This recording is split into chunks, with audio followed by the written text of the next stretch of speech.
Dans cet épisode, je vous propose de découvrir 4 stratégies pour être plus efficace et plus productif.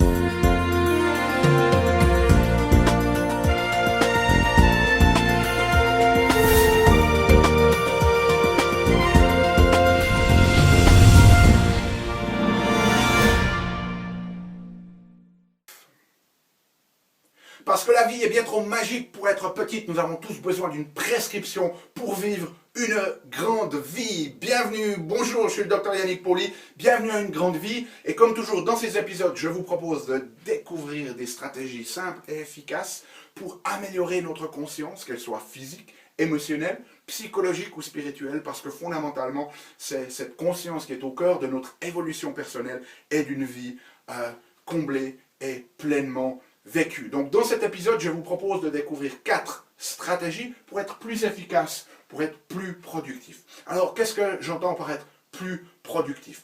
Quand on parle de productivité, beaucoup de gens vont s'imaginer, vous savez, cette espèce d'atmosphère qui se passe au sein des entreprises où on a ce management à l'américaine, où on presse les employés pour qu'ils soient productifs au point où ils tombent malades, où ils partent en burn-out, en épuisement, des choses comme ça. C'est pas ce que je veux dire par là. D'être plus efficace, c'est pour moi contribuer encore plus à l'humanité. Ma croyance, c'est que nous sommes tous ici pour contribuer. Nous avons tous un talent qui est unique pour servir les autres, pour servir la vie. Et nous ne sommes jamais autant comblés lorsque nous progressons dans le service de notre talent aux autres, dans la contribution. Donc, imaginez le fait de productivité comme utiliser au mieux votre talent dans le temps qui vous est donné. Je me souviens d'une citation qui est un petit peu du genre, je vais paraphraser, mais c'était si vous restez assis le derrière dans le sable, tout ce que vous avez laissé, c'est des traces de derrière sur le sable. Et qui veut laisser des traces de derrière dans le sable pour la prospérité? Personne. Nous avons tous envie de contribuer. Donc, pensez à cette notion d'efficacité, de productivité, comme le fait d'apporter le plus de votre talent dans le temps qui vous est imparti dans notre vie sur Terre. Okay? Donc, commençons. Donc, la première notion, c'est de réduire les distractions. Un D ici pour distraction. Le monde, c'est une conspiration. Okay? C'est une véritable conspiration. Le monde conspire à demander votre attention. Donc, si vous ne créez pas une forteresse autour de votre travail, des moments pour vous où vous pouvez entrer dans cette phase de créativité, de productivité, de production, de livraison, je dirais, de votre talent, eh bien, le monde va prendre votre temps, votre attention, votre énergie. Donc, il va falloir créer des moments pour vous-même où vous allez pouvoir dédier ces moments-là. Et minimum, ça devrait être, si vous pouvez, 90 minutes par jour, où vous pouvez être totalement productif, totalement créatif pour amener votre talent dans la vie. Et vraiment protéger comme une forteresse ces moments-là pour ne pas être distrait. Je ne vais pas entrer dans les statistiques de la recherche, mais c'est assez affolant. Il y a certaines recherches qui montrent que dans les organisations, les corporations, les gens sont distraits par des demandes tous les 3 minutes. Et qu'une fois que l'on est sorti d'une activité, ça peut prendre jusqu'à 11 minutes pour nous remettre dedans. Donc vous voyez la perte de temps et d'énergie que ces distractions peuvent nous amener. Posez-vous cette question. Est-ce que vous savez comment un pickpocket vous pique votre porte-monnaie au travers de la distraction? Il va amener votre attention ailleurs et pendant ce temps-là, il peut vous manipuler exactement comme il veut. Donc vous voyez à quel point ces distractions sont néfastes pour nous. Okay? Deuxième stratégie pour améliorer notre efficacité et notre productivité, c'est notre environnement. Okay? L'environnement est très très important. On est en train de se rendre compte, il y a de nombreuses recherches qui montrent que l'environnement, même si vous n'êtes pas vraiment conscient, même si vous n'êtes pas vigilant de ce qui se passe, l'environnement va influencer vos capacités à être créatif, à produire. Et finalement, ce que l'on veut faire, c'est des principes très simples. On veut créer un environnement qui favorise ce qu'il faut qu'on fasse, okay? Et un environnement qui est défavorable ou néfaste pour ce qu'il faut que l'on ne fasse pas. Okay? Donc l'environnement que vous devrez vous créer, ça doit faciliter ce qui est sur votre liste des choses à faire et à empêcher de faire ce qui est sur votre liste des choses à ne pas faire. Et pour vous donner un exemple concret, vraiment très intéressant, Google, alors je ne sais pas exactement combien d'employés ils ont, les chiffres sont assez étonnants, mais Google avait un centre à New York avec des employés, et puis ils avaient gratuitement accès à des M&M's. Et ces M&M's, ils étaient dans des paniers. Donc les gens passaient et, en passant, ils se servaient. Okay? Donc un environnement qui favorisait, si vous voulez, la consommation de ces M&M's. Et ensuite, ce qu'ils ont fait, parce que les gens mangeaient énormément de M&M's, donc je ne sais pas si c'était pour des considérations financières ou bien s'ils se préoccupaient de la santé de leurs employés, mais ce qu'ils ont fait, c'est qu'ils ont mis ces M&M's dans un bocal qui avait un couvercle. Donc maintenant, pour se servir de ce M&M's, l'employé devait ouvrir le couvercle, ce qui était facile à faire, et se servir.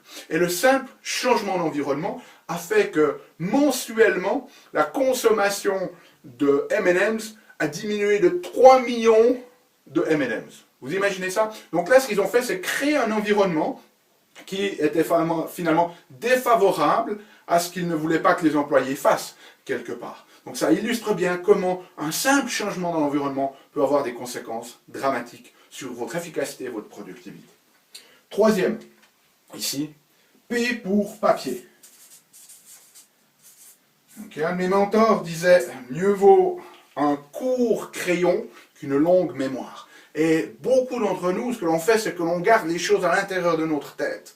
Et cela a deux conséquences néfastes. La première, c'est que quand vous gardez des trucs en mémoire, une des choses que l'on va faire, c'est qu'on va constamment se les repasser en boucle pour ne pas les oublier. Okay? C'est-à-dire pour renforcer, si vous voulez, notre mémoire. Donc ça nous revient constamment à la mémoire, à la tête. Ça prend de l'espace et du temps dans notre mémoire. Dès le moment où vous avez pu les coucher sur le papier, vous avez écrit ce que vous aviez à faire sur le papier, eh bien, ça va vous libérer, si vous voulez, de l'espace au niveau de votre attention, de votre focalisation. Et vous n'avez pas toujours à repenser à ces choses-là pour ne pas les oublier. Vous savez qu'elles ont été capturées sur papier et maintenant, vous êtes libre de cet élément-là. Deuxième aspect très très important de noter ce que vous avez à faire sur du papier, c'est que ça devient concret. Il y a des études qui montrent que lorsque c'est dans notre tête, c'est un peu abstrait, c'est un petit peu vague et ça ne nous facilite pas le passage à l'acte. Alors que quand c'est écrit sur papier, il y a une dynamique dans la motricité de l'écriture qui fait que c'est une forme d'engagement déjà dans la matière. En fait, si l'on regarde comment ça se passe, tout est créé à partir d'une idée. Et cette idée va ensuite être transformée, matérialisée dans la matière. Donc tant que vous gardez vos aspects au niveau mental, cognitif dans votre tête, on est encore dans le vague, si vous voulez, de l'idée, dans la non-substance, si vous voulez. Mais dès le moment où vous passez à l'acte par l'écriture, vous commencez cette première étape de création dans la matière de ce que vous allez faire, et ça va vous amener ensuite à la deuxième étape qui est vraiment l'implémentation, la mise en place, la création. Donc très très important à ce niveau-là.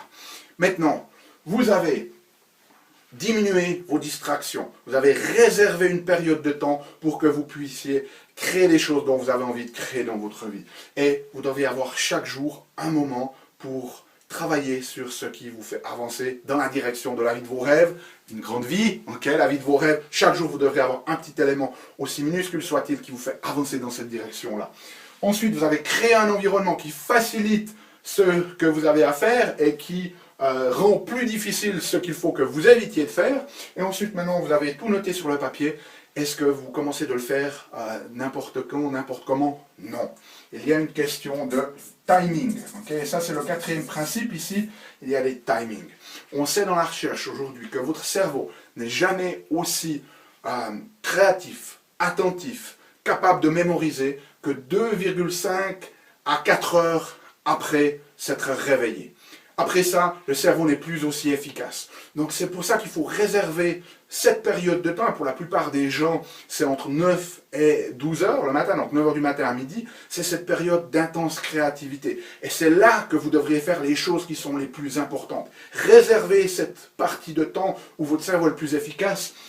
Créez cette forteresse autour de cette période-là pour que vous puissiez vraiment avancer à ce moment-là.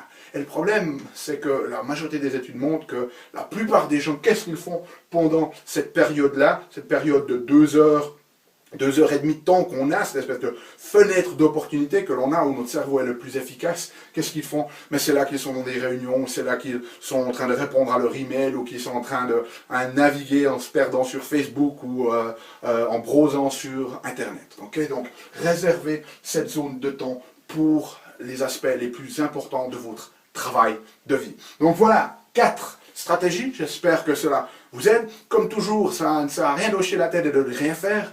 Le succès est dans l'application, l'implémentation de ces choses-là.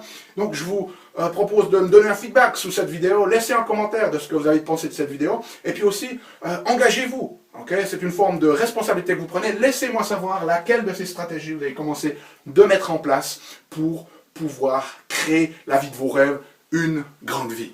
En attendant les prochains épisodes, eh bien, souvenez-vous, émerveillez-vous, aimez la vie, contribuez chaque jour un petit peu plus et vivez une grande vie. Et souvenez-vous, votre vie ne sera jamais aussi grande que le problème auquel vous vous attelez à résoudre pour l'humanité. Le plus vous allez à la poursuite de la résolution d'un problème qui est grand, le plus votre vie sera grande.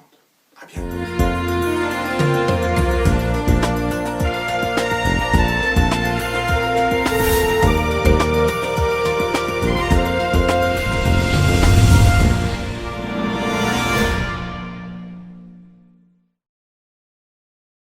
Salut, c'est Yannick. Alors, t'as aimé cet épisode? Sais-tu que tu peux rester connecté et même approfondir le sujet en faisant 3 choses? La première, tu peux t'inscrire à mon compte YouTube. De cette manière, tu seras informé des prochains épisodes. La deuxième chose que tu peux faire, c'est approfondir le sujet grâce à ce DVD, les 7 clés d'une grande vie. Il est complètement gratuit. C'est le DVD d'un atelier que j'ai fait de 2 heures environ qui explique les bases de la méthodologie et qui vous donne des exercices pratiques dans la méthodologie Une grande vie. Donc il est gratuit. Tout ce que tu as à faire, c'est cliquer sur le lien. Et troisième chose, eh bien, je t'invite à me rejoindre sur mon blog où tu trouveras la transcription de cet épisode et aussi où tu peux t'inscrire, laisser ton email afin que je puisse t'envoyer les prochains épisodes. Donc tout ce que tu as à faire, c'est à cliquer en choisissant sur le menu qui apparaît sur cette vidéo. Donc clique le lien qui te convient, clique les 3 si tu veux. Et puis surtout, moi, je t'invite vraiment à recevoir ce DVD puisqu'il est gratuit. À bientôt.